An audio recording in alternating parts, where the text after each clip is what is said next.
తాకట్లో ఉన్న మీ బంగారాన్ని విడిపించి ఆ రోజు ఆన్లైన్ రేటుకి కొంటాం. Sharma gold company.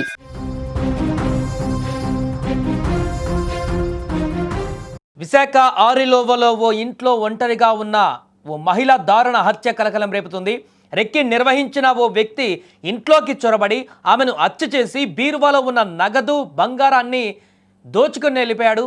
పట్టపగలే జరిగినటువంటి ఈ ఘటనతో ఆ ప్రాంతం ఒక్కసారిగా ఇప్పుడు ఉలికిపడింది. జీవీఎంసీ 12వ వార్డు పరిధిలోని దుర్గానగర్లో కాపు లక్ష్మి తన భర్త రమణతో నివసిస్తుంది.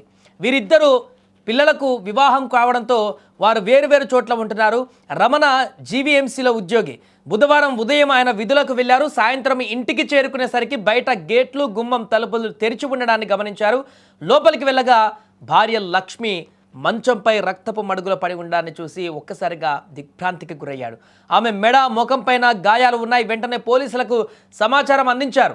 ఇక ఘటనా స్థలానికి చేరుకున్నటువంటి ఇంటి సీసీ కెమెరాలు, సమీప ఇళ్ల కెమెరాల దృశ్యాలను పరిశీలించగా ఉదయం 10 గంటల సమయంలో ఓ వ్యక్తి ఇంట్లోకి ప్రవేశించి మధ్యాహ్నం 12:32 చేతిలో బ్యాగ్తో బయటకు వచ్చినట్టుగా గుర్తించారు. అతను స్థానిక వ్యక్తే కావచ్చని కూడా ఇప్పుడు అనుమానిస్తున్నారు.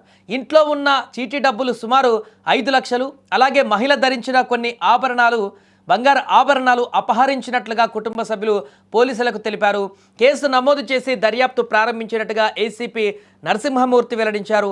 ఇంట్లో చీటీ డబ్బులు ఉన్న విషయం తెలిసిన వ్యక్తే ఈ ఘాతుకానికి పాల్పడి ఉండవచ్చని కూడా స్థానికులు భావిస్తున్నారు. ఇప్పుడు కొంతసేపు వీధిలో రెక్కి నిర్వహించి సమయం చూసుకొని ఇంట్లోకి ప్రవేశించినట్టుగా అనుమానం వ్యక్తమవుతుంది.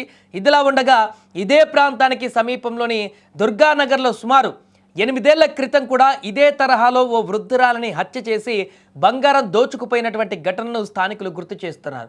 తాజా ఘటనతో ప్రాంతంలో మళ్ళీ ఒక్కసారిగా భయాందోళన వాతావరణం నెలకొంది. ఒక్కసారిగా వారికి ఇంకా ఏం జరుగుతుందో మరలా అని చెప్పేసి ఒక భయాందోళన వాతావరణం అయితే నెలకొంది. ఆ సీసీ ఫుటేజ్లో చాలా క్లియర్గా ఆ వ్యక్తి వచ్చినటువంటి విధానం అవన్నీ కూడా రికార్డ్ అయిపోయి మన స్క్రీన్ మీద చూస్తున్నాం.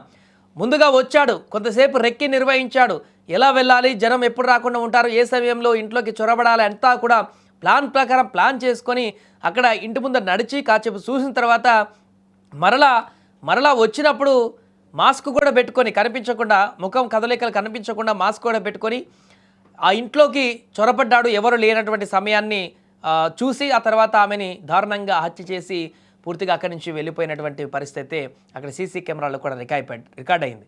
ఏదేమైనా ఈ దారుణ ఘటనతోటి ఆ పరిసర ప్రాంతాలన్నీ కూడా ఒక్కసారిగా తీవ్ర భయాందోళనకు గురయ్యాయి. ఆ నిందితుడిని వెంటనే పట్టుకొని శిక్షించాలంటూ కూడా డిమాండ్లు వినిపిస్తున్నాయి.